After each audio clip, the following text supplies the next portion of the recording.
Time and aspect equal totenses.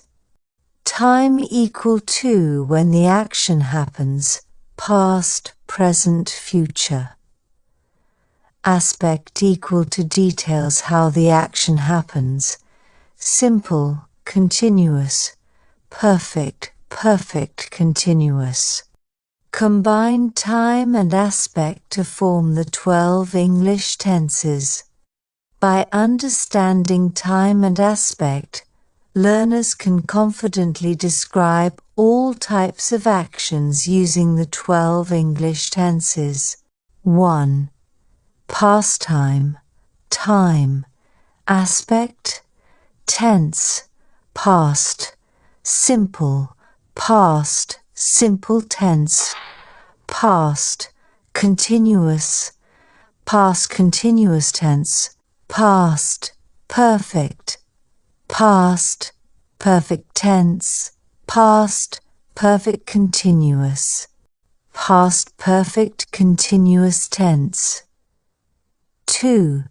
Present time, time, aspect, tense, present, simple, present, simple tense, present, continuous, present continuous tense, present, perfect, present, perfect tense, present, perfect continuous, present, perfect continuous tense.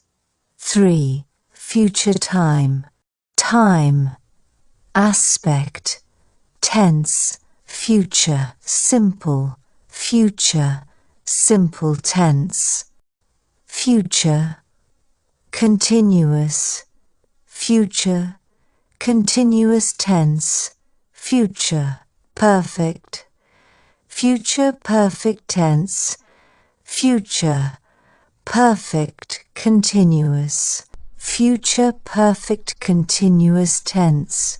Key points for learners. Time, past, present, future tells us when the action happens. Aspect simple, continuous, perfect, perfect, continuous describes how the action happens. Each tense is formed by combining time, past, present, future, with aspect simple, continuous, perfect, perfect, continuous. Combining time and aspect allows us to describe actions and events in English accurately.